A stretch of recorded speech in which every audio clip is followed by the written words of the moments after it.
அவன் எடுக்கிற முடிவெல்லாம் நமக்கு சாதகமாக தான் இருக்கு. இப்படி வந்து சொல்கிற மாதிரி தான் சைனாவும் அமெரிக்காவும் மாற்றி மாற்றி மல்லுக்கட்டிக்கிறனால நம்ம இந்தியாவுக்கு பெரிய ஜாக்பாட் ஒன்று அடிக்க போகுதுங்க. இன்னைக்கு நம்ம வீடியோவில் இந்த விஷயத்தை பற்றி தான் வந்து பார்க்க போகிறோம்.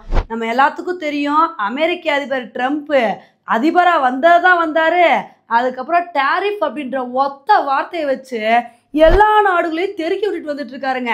ஆனால் என்னதான் மற்ற நாடுகள் மேலே டேரிஃப் விதிச்சாலும் இருக்கிறதுலே சீனா கண்ணுக்குள்ளே தான் விரலை விட்டு ஆட்டிட்டு இருக்காருன்னு சொல்லலாம். ஏன்னா மனுஷன் சைனா மேலே கொஞ்சம் கொஞ்சமாக டேரிஃபை வந்து இன்க்ரீஸ் பண்ணி இப்போ எவ்வளோ தெரியுமா சைனா மேலே டேரிஃப் போட்டிருக்காரு? 245% வந்து போட்டிருக்காருங்க. இதை வந்து பார்த்துட்டு தான் சைனா பயங்கரமான பீதியில் வந்து இருக்காங்க. ஏன்னா ஃபஸ்ட்டு அமெரிக்கா வந்து டேரிஃப் போடும்போது சைனாவும் எதிர்த்துட்டு இருந்தாங்க. நீங்கள் மட்டும்தான் டேரிஃப் போடுவீங்களா?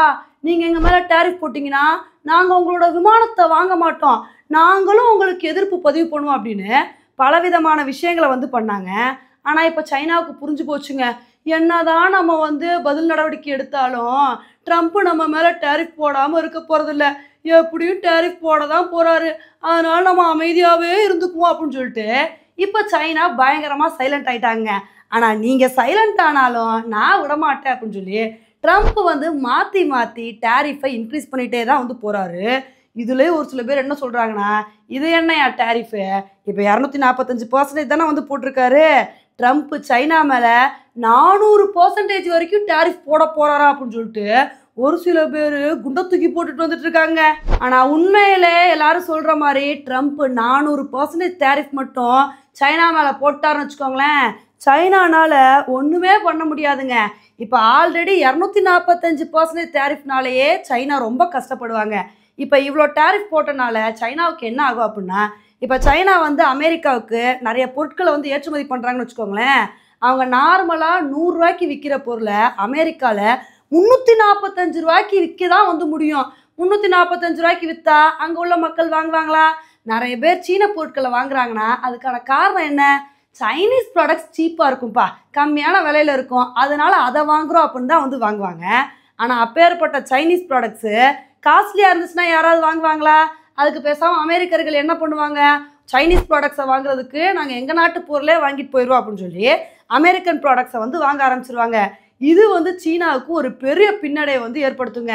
இப்போ இதனால தான் ட்ரம்ப் மாற்றி மாற்றி சைனா மேலே டேரிஃப் போட்டவுடனே சைனா என்ன பண்ணுறதுனே தெரியாமல் பயங்கர பீதியில் வந்து இருக்காங்க. இப்போ இந்த ஒரு விஷயத்த சொன்னவுடனே ஒரு சில பேர் வந்து கேட்கலாம், இப்போ இவங்க 2 பேருக்கு இருக்கிற பஞ்சாயத்துனால நமக்கு என்னப்பா லாபம், நமக்கு என்ன ஜாக்பாட் அடிக்க போகுது அப்படின்னு தானே வந்து கேட்குறீங்க.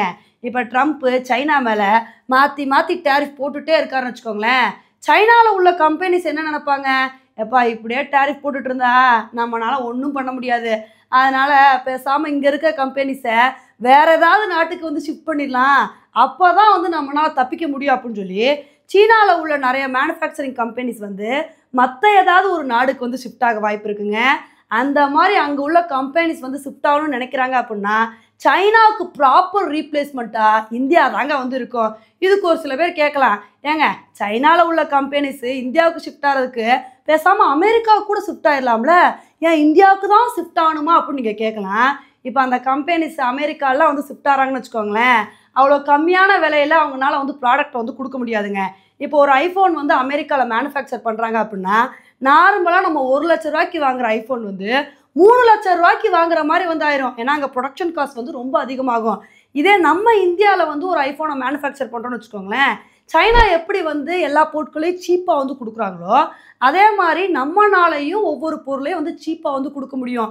ஏன்னா நம்மக்கிட்ட அதுக்கு தகுந்த எல்லா ரிசோர்ஸஸும் வந்து இருக்குது. இதனால தான் சீனாவில் உள்ள கம்பெனிஸ் வந்து வேறு இடத்துக்கு ஷிஃப்ட் ஆகிறாங்க அப்படின்னா இந்தியாவுக்கு ஷிஃப்ட் ஆகிறதுக்கு நிறைய சான்சஸ் இருக்குதுன்னு சொல்கிறோம். இது மூலமாக தான் இவங்க 2 பேருக்கு இருக்கிற பஞ்சாயத்துனால நம்ம இந்தியாவுக்கு ஜாக்பாட் அடிக்க போகுதுன்னு சொல்கிறாங்க. இப்போ அதே சமயத்தில் அமெரிக்கா சீனா மேலே மாற்றி மாற்றி டேரிஃப் விதிச்சு அவங்க மேலே வந்து வன்மத்தை வந்து கேட்குறாங்க. அதே சமயத்தில் நம்ம இந்தியா கூட நல்ல ரிலேஷன்ஷிப்பை மெயின்டைன் பண்ணணும்னு நினைக்கிறாங்க. ஏன்னா இந்த சமயத்தில் அமெரிக்காவோட வைஸ் பிரசிடென்ட் வந்து நம்ம இந்தியாவுக்கு ஏப்ரல் எண்டில் வந்து பயணம் வந்து வரப்போகிறாரு.